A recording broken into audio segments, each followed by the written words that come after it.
말씀드린 것처럼 오늘 레위기가 이제 마지막으로 막을 내리게 됩니다. 이 레위기의 대장정이 작년 14년 10월 1일부터 시작을 해서 9개월을 지나 9개월 한 3주차, 2주차 정도 이렇게 해서 마감을 하게 되었습니다.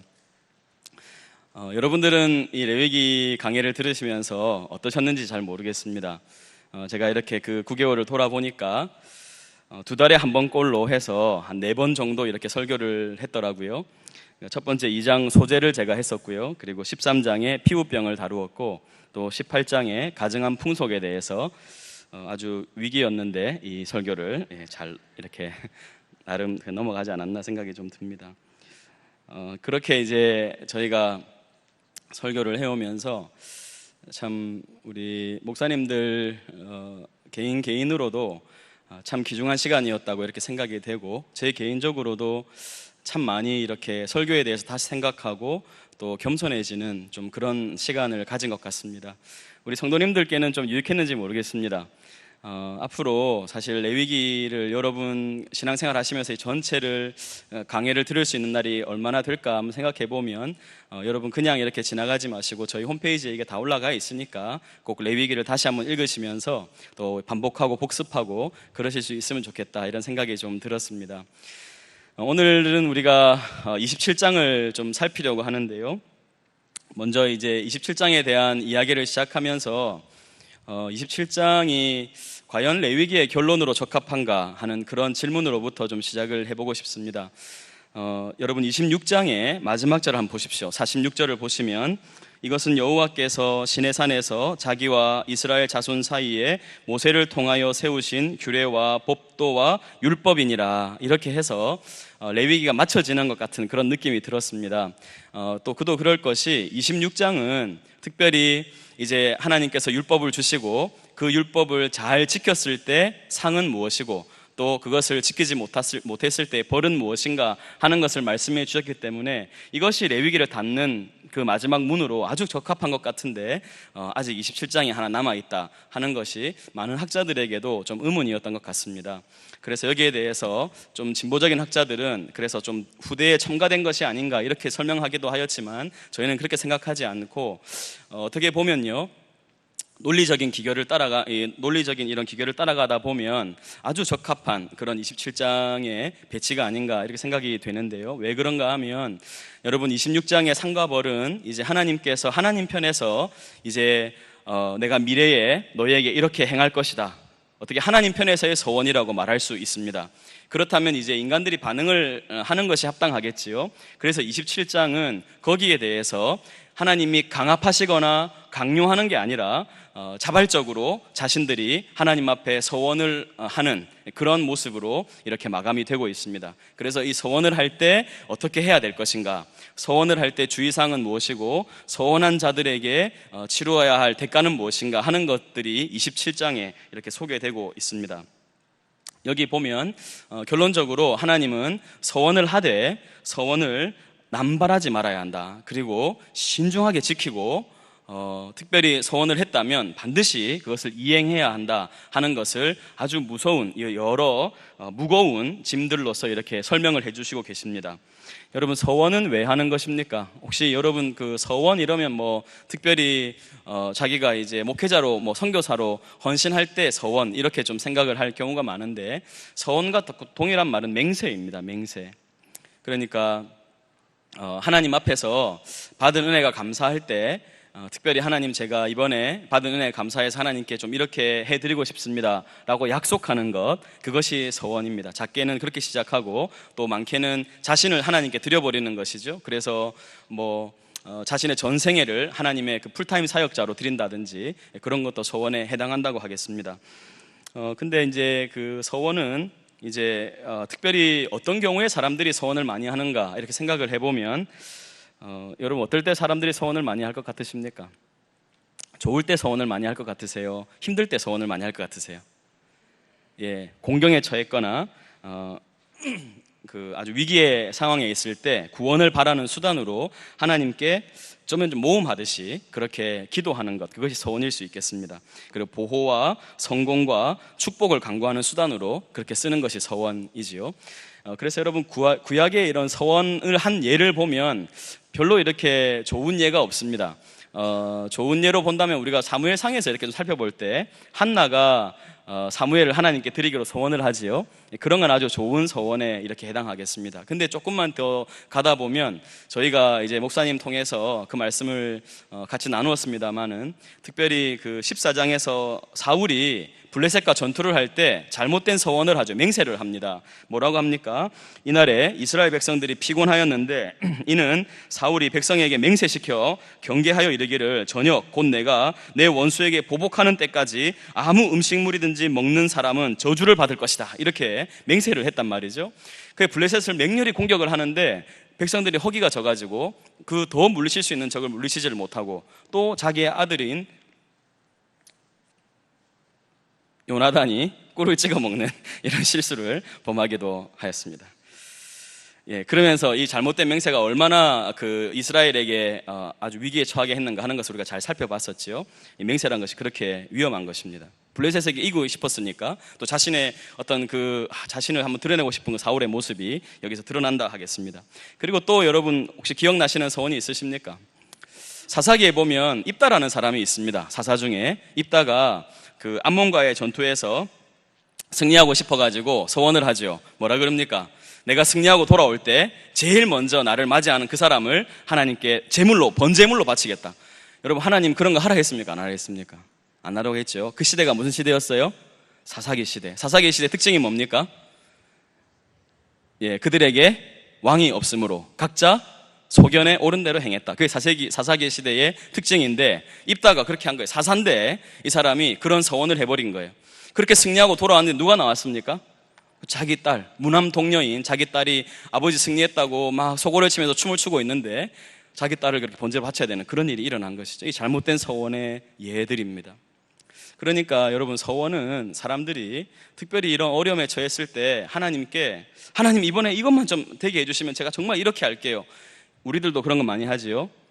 예를 들어서 하나님 저 장가 보내주시면 매일 새벽에 하나님 내가 기도 막 빠지지 않고 나오겠습니다 라든지 뭐 하나님 제가 이번에 진짜 시험에 합격하게 해주시면 나 정 평생 하나님께 새벽 기도 드리겠습니다. 이런 소원 합니까 안 합니까? 안 하시는가 봐요. 그런 사람들이 많이 있습니다. 실제로 그 소원을 하나님 앞에 마치 이렇게 진짜 이 상황을 좀 모면하고 싶으니까 또 이걸 돌파하고 싶으니까 하나님께 그렇게라도 매달리는 거죠. 근데 여러분 이건 정말 주의해야 하는 것입니다. 특별히 한국 백성들에게는 이것이 더더욱 중요합니다. 왜냐하면 한국 사람은 심성이 약속을 잘 지키지 못하는 민족이에요. 여러분 한번 개인적으로 인간의 연약함 중에서 특별히 이 한국 사람들의 연약함은 약속을 잘 못 지키는 거예요. 그래서 우리는 이런 말씀을 더 귀담아 듣고 더 새겨드려야 합니다. 어쩌면 더 우리에게 좋은 기회가 될 수 있는 건 뭐냐면 한국 사람들 대부분 약속을 잘 안 지키기 때문에 그리스도인들이 약속을 잘 지키기 시작한다. 그러면 정말 예수 믿는 사람들은 약속을 잘 지키는구나 이런 사람들이 될 수 있는 좋은 기회일 수도 있습니다. 그래서 이런 말씀들을 여러분 잘 귀담아 들으시고 우리가 함부로 우리의 입을 열어서 헛된 맹세를 하거나 약속하지 않는 그런 사람들이 되어야 하겠습니다. 여기 이제 서원의 종류가 나오는데 서원을 할 때는 하나님께 바치겠다 했던 것 중에 모든 것이 다 포함됩니다. 사람을 바칠 수도 있어요. 자기 자신을 바친다든지 아니면 여기 1개월에서 5세 이런 걸 볼 때 걔가 스스로 나와서 하나님 날 바칠게 이렇게 못할 거 아니에요. 그러니까 부모가 이 자녀를 하나님께 드리기도 했어요. 사무엘이 그렇게 됐던 것처럼요. 그런 예도 있었고 그 다음에 가축도 드릴 수 있었고 또 자기의 가옥, 자기의 집도 드릴 수 있었고 토지도 드릴 수 있었고 뭐 곡식도 드릴 수 있었고 모든 것을 다 하나님께 그렇게 약속해서 바칠 수 있었습니다. 그런 이제 하나님의 서원에 대해서 하나하나씩 짚어가면서 말씀을 해주시는 거예요. 여러분 한번 2절 말씀을 한번 보겠습니다.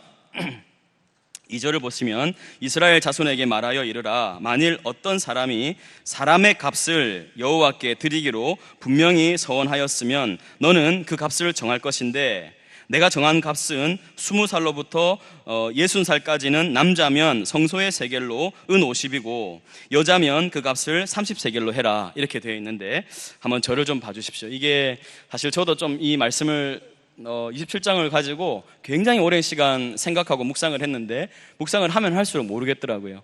그래서 여러 자료들을 참고하고 이렇게 해서 조금씩 풀려나가는 것을 좀 느꼈는데, 여기 보면 사람이 자기를 하나님께 바쳤단 말이에요. 근데 자기를 바쳤는데 또 돈을 내라 그러잖아요. 그러니까 이게 제가 잘 안 풀리는 거예요. 그래서 생각을 해보니까 여러 해석들이 있는데 그 세번역 성경에는 이렇게 2절을 설명합니다. 너는 이스라엘 자손에게 말하여라. 그들에게 다음과 같이 일러라. 어느 누구든지 주님께 사람을 드리기로 서약하고 그 사람에 해당되는 값을 돈으로 환산하여 드리기로 하였으면 그 값은 다음과 같다. 그러니까 자기를 드리기로 했는데 다 드리기로 했지만 이걸 자기 몸으로는 못 지키겠는 거예요. 그래서 돈으로 환산해서 드릴 때 이렇게 하는 것이다. 이런 설명이 대부분 주류였습니다. 그리고 또 하나는, 여러분 원래 그 성소에서 성막에서 일을 할 수 있는 사람은 누구밖에 없습니까? 제사장들은 그 제사에 관련된 일을 하는 사람, 유일한 사람들이고, 그 성막에서 일할 수 있는 사람들은 어느 지파 사람들이었습니까? 레위 족속이었죠. 레위 지파에 해당하지 않는 사람들은 성막에서 일을 할 수 없었어요. 일을 하다가 죄로 인해서 죽을까 하노라, 그렇게 하나님이 경고하셨습니다. 그래서 할 수 없었는데 예외적인 경우가 있었어요. 그게 민수기 6장에 나오는 나실은 서원입니다. 자기가 평생을 하나님께 드리기로 서원을 하면 레위 지파가 아니라 할지라도, 또 제사장이 레위인임에도 제사장이 될 수 없지만, 제사장은 아론의 후손들만 하는 거니까요. 레위인임에도 제사장이 될 수 없지만 나실은 서원을 하면 제사장이 하는 그런 제사를 드리는 일도 하기도 하고 그랬었습니다. 그래서 이런 걸 볼 때 이런 예외적인 조항이 있었는데, 아마 그때 당시에는 사람들이 자신을 드리기로 하고 서약을 했지만 성소에서 그것이 가능하지 않을 때 이렇게 돈으로 환산해서 바치는 그런 일들이 있었던 것 같습니다. 근데 그렇게 서원을 했을 때 그 사람이 바쳐야 될 돈이 얼마냐 하는 것이 중요한데, 제가 표로 정리를 해뒀지요. 그게 이제 7절까지 나오는 말씀인데 한번 표를 한번 보십시오. 표를 보시면 20에서 60세가 제일 먼저 나왔습니다. 그래서 은 50세겔이라고 되어 있지요. 그 다음에 여자는요 30세겔입니다. 그리고 5세에서 20세까지는 남자는 20세겔, 여자는 10세겔이었어요. 그 다음에 1개월에서 5세까지는 남자는 5세겔, 여자는 3세겔, 60세 이상은 남자는 15세겔, 여자는 10세겔이었습니다. 근데 우리가 이제 이렇게 얘기를 들으면 이 말씀이 별로 이렇게 와닿지를 않습니다. 이게 화폐 단위일 수도 있고, 또 뭐 이렇게 그 당시에 쓰던 어떤 그런 재화의 가치를 말하는 것일 텐데, 우리가 사실 세겔이라는 개념이 잘 없으니까 과연 얼마 정도를 드려라 하는 것인가, 이런 것이 우리에게 너무 궁금하다 하는 것이죠. 그래서 제가 이렇게 여러 자료를 좀 참고를 해봤는데 세겔이 통일이 되어 있지 않습니다. 그러니까 당시에도 통용되던 그 세겔의 단위가 일반적으로 통용되던 거하고 또 성소의 세겔로 이렇게 나오지 않습니까? 성소의 세겔이 달랐다 그럽니다. 일반보다 성소의 세겔이 한 20% 정도 높았다 그래요. 무거웠다 그래요. 그래서 또 이렇게 자료를 조금 찾아보니까 구약의 저명한 학자인 고든 웬함 같은 사람은 이 한 세겔이 당시 구약 시대의 노동자의 한 달 품삯이라고 그렇게 얘기를 하더라고요. 한 달 품삯이면요, 여러분, 우리가 오늘 이제 대한민국을 살아가는 우리의 어떤 관점에서 생각을 해봐야 하겠습니다. 지금 우리가 그 GDP가 한 28,000불 이렇게 됩니다. 근데 그냥 좀 이렇게 백보 양보해서 한 달에 한 200만 원 번다 이렇게 생각하고 계산을 해보면, 여러분 한 달에 200을 번다면 50세겔이면요 얼마입니까? 250, 1억입니다. 1억. 전혀 안 놀라시네요. 1억. 예, 여러분 1억 톡 하나님께 서약하면 1억을 톡 바쳐야 되는 그런 거예요. 그 지금 다 제가 계산을 해뒀지요. 1억, 6천, 4천, 2천 앞에 있는 단위들이에요. 5천, 600, 3천, 2천. 그러니까 제일 그 1개월에서 5세 되는 아이들이 드리는 돈이 600, 제일 낮은 단위가 그렇단 말이에요. 근데 또 이게 지금 제가 봤을 때는 좀 제일 저명한 자료인데, 또 어떤 데서를 보니까 이게 한 5일 정도의 품삯이다 이렇게도 나온 데가 있더라고요. 그렇게 해도 5일 정도라고 봐도 그 뒤에 있는 단위입니다. 은 50이면 2,500이고요. 그 다음에 30이면 1,500, 그 다음에 20이면 1,000, 10이면 500, 250, 150, 750, 500 뭐 이런 정도예요. 그래, 여러분 사람을 드리겠다고 서약하는 것이 여러분 과연 쉽게 남발할 수 있는 그런 서약이라고 생각되십니까? 이거 하나님이 이렇게 다 높은 단위의 돈을 내라고 말씀하시는 이유는 뭔가 하면 함부로 서원을 하지 말라는 뜻입니다. 이해가 되시지요? 그래서 하나님이 그 서원을 했을 때 그 서원은 반드시 지켜야 한다 하는 것을 말씀하시기 위해서 이렇게 높은 가격을 책정해서 말씀을 하신 것이라고 생각이 됩니다. 나중에 그 은 50에 대한 이야기는 나중에 밭에 대한 이야기가 나올 때 다시 한번 나오니까 그때 또 설명을 드리기로 하고요. 이런 말씀들을 보시면서 당시에 그 또 세겔에 대한 좀 이해를 가질 수 있는 그런 본문이 있는데 출애굽기 21장에 보면 그 소가 이렇게 받는 버릇이 있는 소가 있는데 받아서 사람을 죽인단 말이죠. 그렇게 했을 때 보상을 해야 되는데 보상을 어떻게 해야 되는가 하면 소가 출애굽기 21장에 나오는 말씀이에요. 소가 만일 남종이나 여종을 받아서 죽였어요. 그러면 소 임자가 은 30세겔을 그의 상전에게 주어야 하고 소는 죽여야 된다. 이렇게 되어 있습니다. 그러니까 노예 한 사람의 값이 30세겔이었어요. 그렇게 따지면 50세겔이라는 돈은 엄청나게 높은 돈이라고 할 수 있겠지요. 그렇게 조금 이해할 수도 있겠습니다.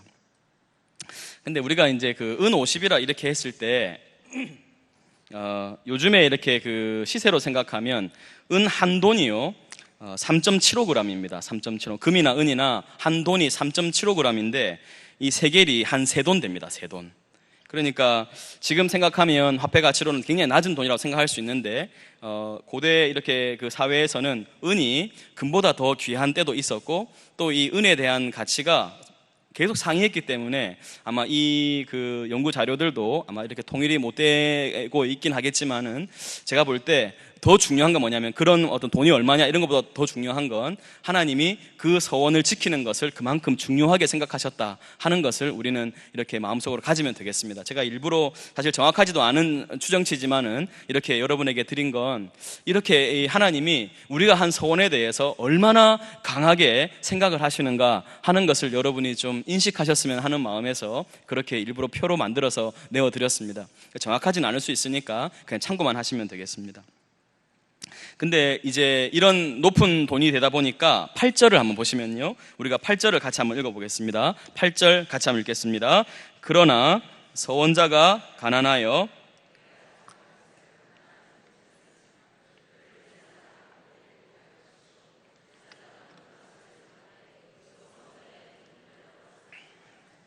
네, 하나님은 이렇게 서원을 무리하게 남발한 사람이라 할지라도 그의 형편이 미치지 못하면 또 이런 하나님이 어떤 또 다른 길을 열어주시는 것을 볼 수 있습니다. 제사를 드릴 때도 그랬지만 하나님이 항상 가난한 자의 형편을 살펴주셨다 하는 것을 볼 수 있는데요. 근데 우리가 여기서 하나 꼭 기억해야 되는 건 왜 이런 말씀을 하셨겠습니까? 사람들이 자기 형편에 맞지 않는데도 과하게 하나님께 서원을 한다는 것입니다. 그러니까 이런 건 오늘날 우리가 좀 생각해 본다면 다른 사람들에게 자신의 신앙을 드러내고 싶어서 과시하고 싶어서 형편이 되지 않는데도 불구하고 과하게 하나님께 서원을 하고 헌금을 작정하고 이렇게 하는 것을 말합니다. 하나님 그걸 기뻐하시지 않습니다. 그리고 그렇게 서원했으면 반드시 갚아야 합니다. 그러니까 이런 말씀을 보면서 우리가 좀 하나님 앞에서 정말 얼마나 정숙하고 신중하고 또 하나님 앞에 약속하는 것이 얼마나 중요한 것인가 하는 것을 꼭 생각해야 하겠습니다. 예전에 우리 교회에 많은 그 부흥사 분들이 오셔가지고 특별히 헌금을 이렇게 작정하게 하는 그런 일들이 많았습니다. 그래서 1,000만 원 작정하실 분 일어나십시오. 손을 드십시오. 1억 있습니까? 일어나십시오. 그런 분위기에서 못 모르고 손들었다가 그걸 지키지 못해서 평생 그걸 굴레로 안고 살아가는 분들도 많이 봤습니다. 여러분 그렇게 하는 게 아닙니다. 하나님은 그걸 기뻐하시지 않습니다. 내가 하나님 앞에 무슨 일을 하고 싶으면 그냥 예면 예, 아니면 아니 이렇게 하고 신약에도 그렇게 하지 않습니까? 우리가 할 수 있는 분량 안에서 서원을 하고 그것을 지키는 것, 그것이 아주 중요하다 하는 것을 꼭 기억하시기를 바랍니다. 자, 그 다음에 이제 나오는 것이 이제 가축을 드리는 경우인데요. 가축을 한번 보십시오. 여기 가축을 보시면 10절에 이게 그 9절부터 한번 보시겠습니다.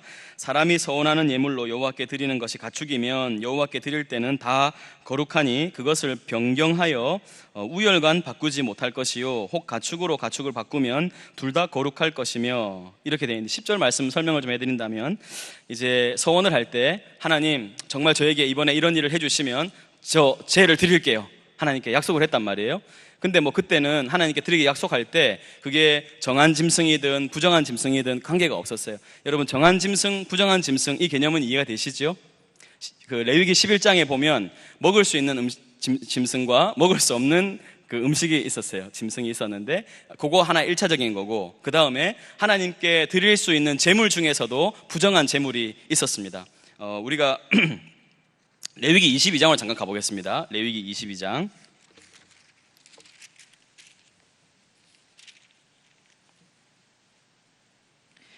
레위기 22장 21절부터 23절까지 한번 보세요. 21절부터입니다.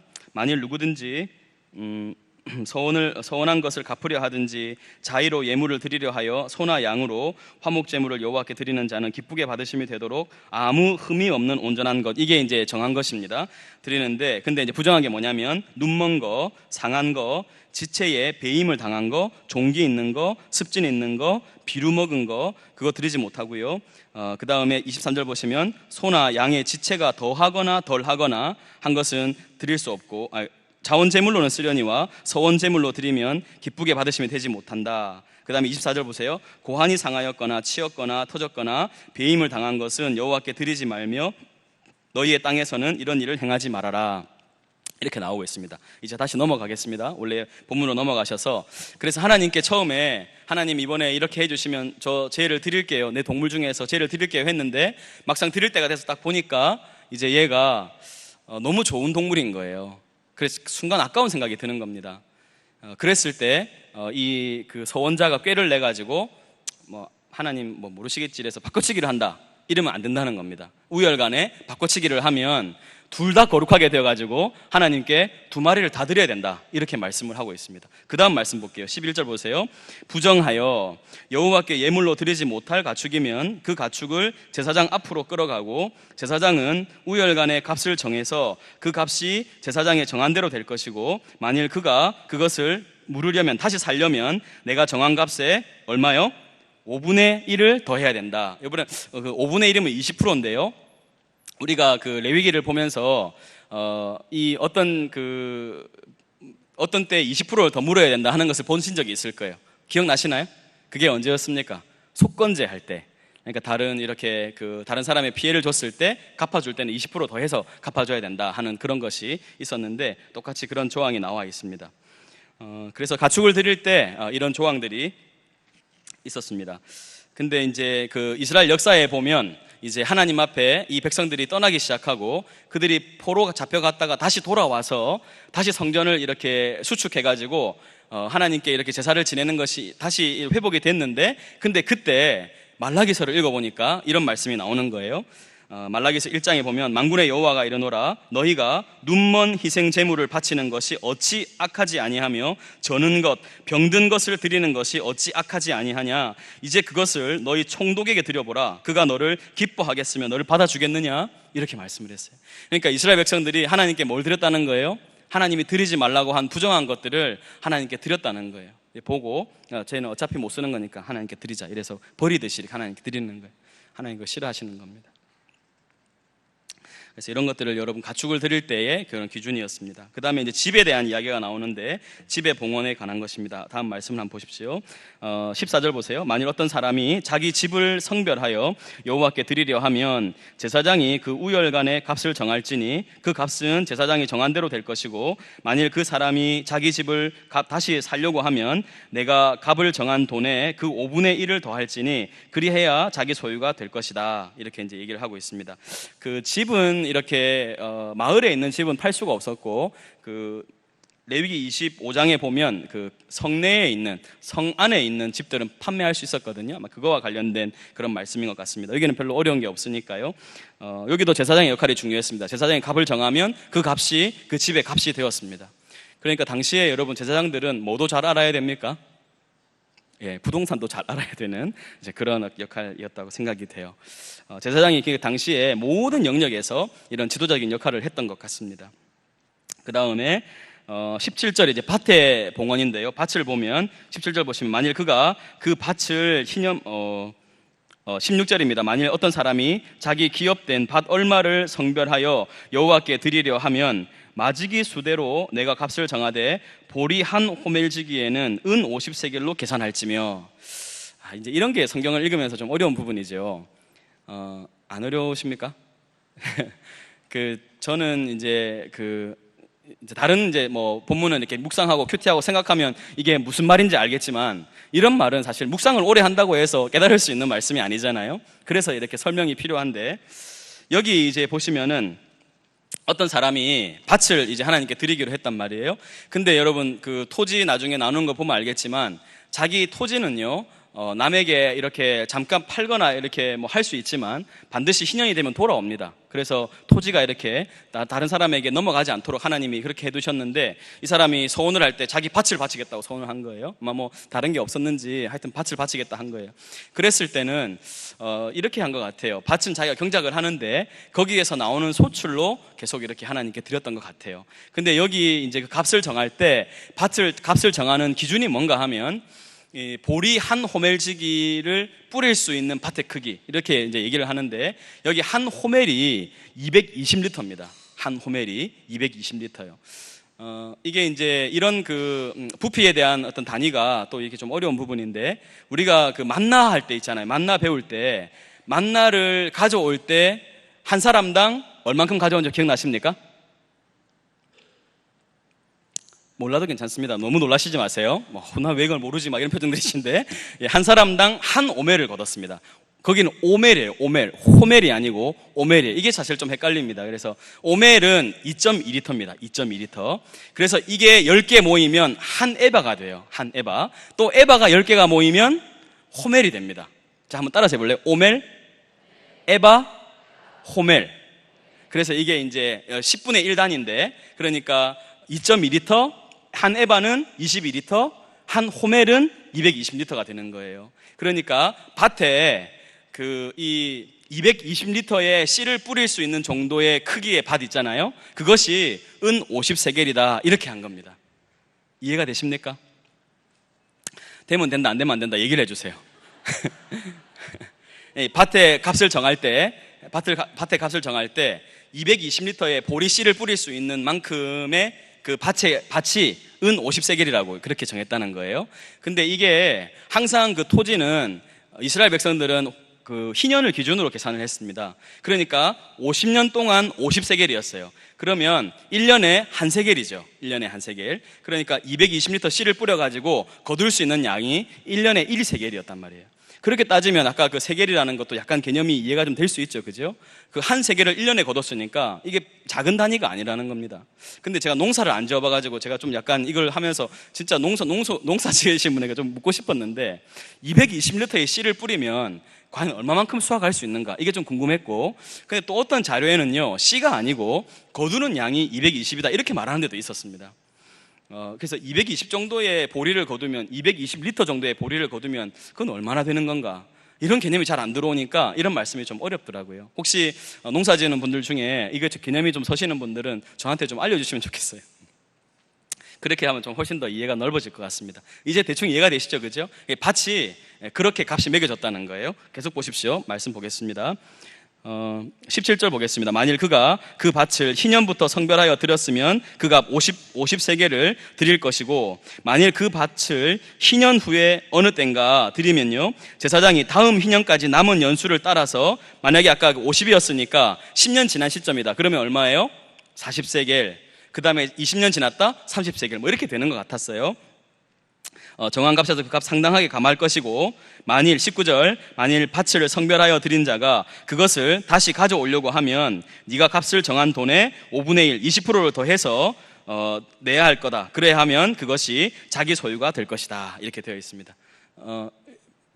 이해가 되고 있으시죠? 예. 그 다음에 이제 나오는 게 뭐냐면, 이게 조금 이것도 좀 어려운 부분인데, 20절 보시면요, 만일 그가 그 밭을 되사지 않고 타인에게 팔았을 경우가 있다는 거예요. 타인에게 팔았으면 다시는 무르지 못하고 희년이 되어서 그 밭이 돌아오게 될 때에는 여호와께 바친 성물이 되어서 영영이 드린 땅과 같이 제사장의 기업이 될 것이다, 이렇게 되어 있어요. 그러니까 아마 이 사람이 너무 살림이 이제 어려워져서 하나님께 땅을 바쳤는데 그것마저도 이제 감당하기 어려우니까 아마 그 땅을 누군가에게 팔아버린 것 같아요.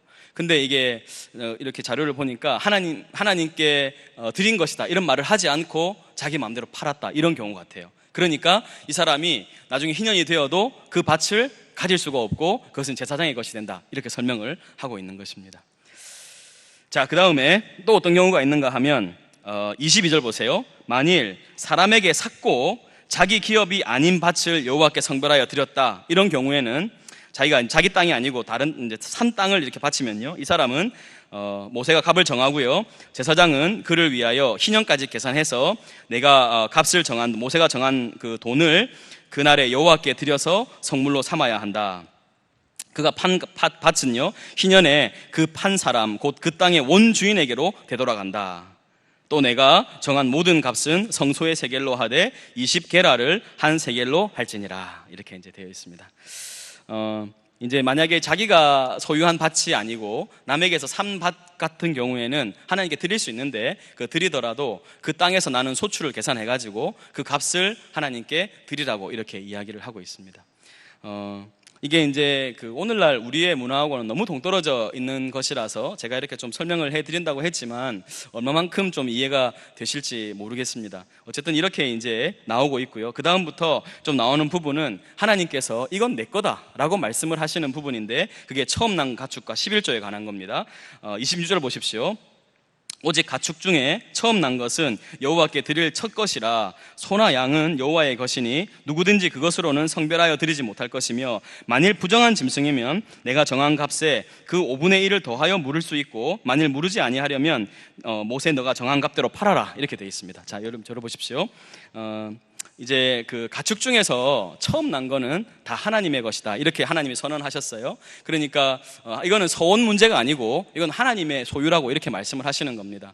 모든 것이 다 하나님의 것이지만 내 것이 다 하나님의 것이라는 표시로 처음 난 것, 맛배, 그거를 하나님께 드려야 한다, 이렇게 말씀을 하는 거예요. 근데 어떤 사람이 그 처음 난 그 가축을 말입니다, 하나님한테 생색내면서 그렇게 드릴 수도 있었다 하는 거예요. 이 말씀을 보면 그런 경우가 있지 않습니까? 그러니까 당연히 드려야 될 걸 마치 자기가 하나님께 서운하여 드리는 것처럼 그렇게 할 수도 있는데 그렇게 하지 말라는 거예요. 그건 되게 웃기는 모양이니까 그렇게 하면 안 된다, 이렇게 말씀을 하고 있는 겁니다. 그래서 그 부정한 짐승이 만약에 첫 번째 태어난 짐승이 부정한 거다 이러면 그 제사장은 바뀐 밭대 제사로 쓸 수 없고 그것을 팔아서 이제 그 제사장이 그 성소를 위해서 쓸 수 있다, 이렇게 말씀하는 그런 부분입니다. 자, 그 다음에 이 28절이 이제 나오는데 여기도 좀 해석이 필요합니다. 28절 보시면 어떤 사람이 자기 소유 중에서 오직 여호와께, 이제 이 부분이 중요한데 여기 한번 줄을 좀 그어보세요. 온전히 바친 모든 것, 이게 이제 그 온전히 바친 모든 것, 이게 좀 다른 부분인데 이 온전이란 말이 그 히브리어로 보면 헤렘입니다. 헤렘, 온전히. 그러니까 그 이전 번역에서는 아주 바친 것, 이렇게 아주라고 표현했는데 여기는 온전이라고 되어 있는데 헤렘입니다. 헤렘. 헤렘은 뭔가 하면 진멸하라는 거예요. 진멸하라는 거. 그래서 온전히 바친 모든 것은 사람이든지 가축이든지 기업에 바치든지 팔지 못하고 무르지 못하고 바친 것은 다 여호와께 지극히 거룩하고 온전히 바쳐진 그 헤렘으로 바쳐진 사람은 다시 무르지 못하나니 반드시 죽여야 된다, 이렇게 말하면서 이거는 하나님이 바치고 말고의 문제가 아니라는 거예요. 그래서 그 하나님이 아말렉을 완전히 진멸하라 그랬는데 그 사울이 좋은 것을 남기는 그 보셨죠, 본문, 그죠? 그랬을 때 하나님이 진노하시지 않습니까? 헤렘 하라고 했는데 헤렘 하지 않은 거예요. 그거는 자기가 생색내고 뭐 재물 드리고 할 수 없는 겁니다. 하나님께 완전히 바쳐져야 되는 거라는 거예요. 이해되시죠? 예. 여기 그 헤렘은 다른 말로 하면 처분을 위해서 격리된 것, 이렇게 말할 수도 있어요. 처분을 위해서 격리된 것, 저주받은 것, 특별히 우상 숭배하고 신성 모독하는 사람들, 이런 사람들은 온전히 바쳐져서 완전히 죽여야 된다, 이렇게 말을 하는 겁니다. 참 무서운 말씀이지요. 그 다음 나오는 게 이제 이 레위기의 대미를 장식하는 말씀인데 11조에 관한 이야기입니다. 한번 보시죠. 그리고 그 땅의 10분의 1, 곧 그 땅의 곡식이나 나무의 열매는 그 10분의 1은 여호와의 것이니 여호와의 성물이다. 보세요. 여기 보면 땅의 곡식이나 나무의 열매, 하나님 10분의 1은 하나님 거라고 그랬어요. 또 만일 어떤 사람이 그의 11조를 물으려 하면, 그러니까 자기가 이걸 드리기보다 돈으로 드리겠다 이렇게 했을 때는 5분의 1을 더해라 이렇게 되어 있고요. 소나 양 11조는 여기 목자의 지팡이라고 되어 있는데 양의 문이라고 할 수도 있습니다. 그러니까 이 문으로, 그러니까 이런 거예요. 이제 1년에 한 번 11조를 내는 날이 되면 양들을 한 곳에 다 몰아넣는 거예요. 몰아넣고 이제 카운트를 하는 겁니다. 그래서 나와라 이렇게 해가지고 좁은 문을 만들어가지고 나올 때 1번, 2번, 3번, 4번, 5번, 6번, 7번, 8번, 9번까지 지나가고 그 다음에 10번째 지나가는 게 좋은 것이든 나쁜 것이든 누구 거라는 거예요? 하나님께 드려야 될 것이다. 그게 동물의 11조를 하나님께 드리는 방법이라고 말씀을 하는 겁니다. 자, 32절 다시 볼게요.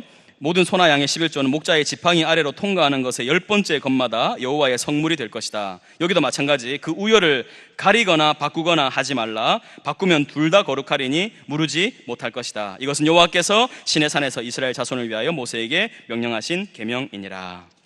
이렇게 해서 이제 끝이 나는데, 여기 이제 그 11조 규례에서 여러분 그 하나님 사랑하고 또 하나님께 드리고 싶은 마음도 있고 하지만은 솔직히 인간의 마음의 말입니다. 이 동물이 하나씩 나올 때 7번, 8번 지나갈 때 어떻게 쓴가 마음이?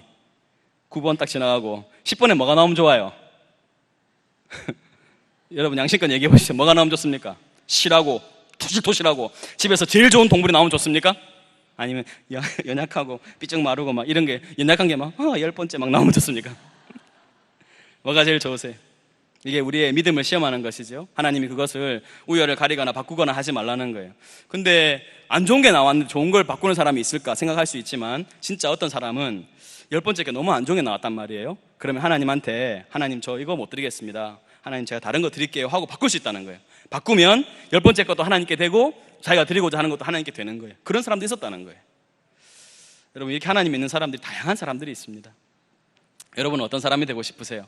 비실비실한 거 나와라, 비실비실한 거 나와라 이렇게 하시고 싶으십니까? 아니면 하나님 좋은 거 나와야 돼, 좋은 거 나와야 돼, 비실비실한 게 나왔어, 그래 할 수 없지 뭐, 하나님 제가 이번엔 2마리 드릴게요, 이런 사람이 되고 싶으세요? 각자 여러분 한번 생각해 보시면 좋겠습니다. 오늘 이렇게 이제 레위기 27장 말씀을 이렇게 좀 설명을 드렸는데 시간이 많이 지나갔네요. 제가 결론적으로 좀 말씀을 드려야 될 것 같은데, 먼저는 오늘 제가 아까 말씀드린 것처럼 서원은요 갚아야 합니다. 하나님 앞에 약속한 것은 반드시 이행해야 합니다. 지난번에 우리 그 목사님 주일 설교 중에 그 잘못된 서원을 했을 때 그 진짜 갚아야 하는 것인가, 이런 어떤 우리가 좀 문제 제기를 했었는데, 이 부분은 우리가 좀 오랜 토론이 좀 필요하다고 생각이 돼요. 구약에는요 이 서원은 나쁜 것이라도 반드시 갚아라고 이렇게 하나님 말씀을 하고 있습니다. 몇 가지 제가 말씀만 좀 인용해 드릴게요. 민수기 30장 보면 거기 이제 그 서원에 대한 구체적인 말씀이 나오는데, 그 여인이 서원을 했을 때 어떻게 해야 되는가 하는 부분이에요. 근데 어릴 때 여인이 서원을 했는데 아버지가 안 돼 하면 서원 못 지킵니다. 그리고 여인이 서원한 것이라도 남편이 안 돼 하면 못 지키는 거예요. 그런 얘기가 나오는데 그 1, 2절에 뭐라고 되어 있는가 하면, 모세가 이스라엘 자손 지파의 수령들에게 말하여 이르되 여호와의 명령이 이러하니라. 사람이 여호와께 서원하였거나 결심하고 서약하였으면 깨뜨리지 말고 그가 입으로 말한 대로 다 이행할 것이니라. 이렇게 되어 있어요. 시편에 보면 어떤 사람이 주의 장막에 머무르고 주의 성산에 사는 자가 되겠는가 이렇게 말을 할 때, 정직하게 행하고 공의 실천하고 그의 마음에 진실을 말하고 그의 혀로 남을 허물하지 않고 그의 이웃에게 악을 행하지 않고 그의 이웃을 비방하지 않고 그의 눈은 망령된 자를 멸시하고 여호와를 두려워하는 자들을 존대하며 그의 마음에 서원한 것은 해로울지라도 변하지 않는 자다, 이렇게 말을 했어요. 주의 성산에 머무를 자는 해로울지라도 서약을 지키는 자다, 이렇게 말을 하고 있습니다. 잠언에 보면 재밌는 그 말씀이 있어요. 함부로 이 물건은 거룩하다 하여 서원하고 그 후에 살피면 그것이 그 사람에게 덫이 되느니라, 이렇게 되어 있는데, 이 말씀이 조금 어려운데요, 제가 다른 번역으로 좀 읽어드릴게요. 경솔하게 이것은 거룩하다 하여 함부로 서원하여 놓고 나중에 생각이 달라지는 것은 사람이 걸리기 쉬운 올가미이다, 이렇게 번역하고, 또 다른 번역은 경솔하게 헌물하겠다고 하여 서원해 놓고 뒤에 아까워하면 올가미에 걸린다, 이렇게 되어 있습니다. 그러니까 막 이렇게 흥분된 마음이나 막 격정적인 상태에서 서원하거나 막 헛되이 행동하지 말라는 말씀입니다. 잠언이 분명히 경고하고 있는 거예요. 그리고 또 전도서에 보면 이런 말씀이 있습니다. 전도서 5장에 네가 하나님께 서원하였거든 갚기를 더디게 하지 말라. 하나님은 우매한 자들을 기뻐하지 아니하시나니 서원한 것을 갚으라. 서원하고 갚지 아니하는 것보다 서원하지 아니하는 것이 더 낫다. 이렇게 되어 있습니다. 제가 왜 이렇게 말씀을 길게 드리는가 하면 한국 교회 그리스도인들이 너무 신실치 못한 부분이 무엇인가 하면 이런 하나님 앞에 약속을 이행하지 않는 그런 부분이에요. 이렇게 입으로 이야기를 해놓고 자기도 잊어버리는 거예요. 나중에는. 그렇게 하면 안 됩니다. 여러분, 하나님께 기도할 때도 신중해야 합니다. 기도할 때 막 자기가 한국 사회를 다 책임질 것처럼 이렇게 하고 전혀 행동하지 않고 이런 것은 옳지 않은 것이라는 거예요. 그러니까 행동보다 말이 앞서지 않도록, 사실 저도 뭐 이런 부분에서 자유하지는 못한데 이런 말씀을 보면서 다시 한번 내가 어떻게 말을 하는 것이 옳은 것인가 하는 것을 좀 생각하게 됐습니다. 아까 제가 모두에 말씀드렸던 것처럼 여러분, 우리나라 백성들이 약속을 잘 안 지킵니다. 그러니까 그리스도인도 그 사회 속에 살다 보니까 약속을 안 지키는 것이 너무 허다합니다. 여러분, 그리스도인은 약속을 지키는 사람이 되어야 합니다.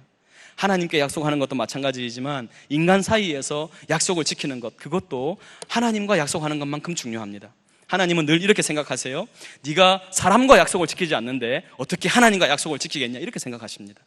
그러니까 내가 사람과 약속을 지키지 않는다는 건 다른 말로 하면 내가 하나님과 약속을 지키지 않는 거 다르지 않습니다. 그리스도인은 약속을 지키는 사람이 되어야 합니다.